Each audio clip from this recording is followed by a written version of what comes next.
நல்லா படிக்கணும்னு நினச்சிக்கோ.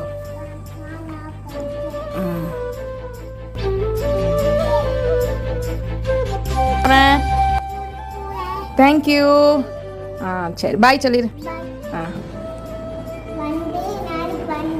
நாளைக்கு வரியா? ஸ்கூலில் டீச்சர்கிட்ட ஹாய் சொல்லுவியா? ம் ம் ம் பத்திரமா சொல்ல போறியா?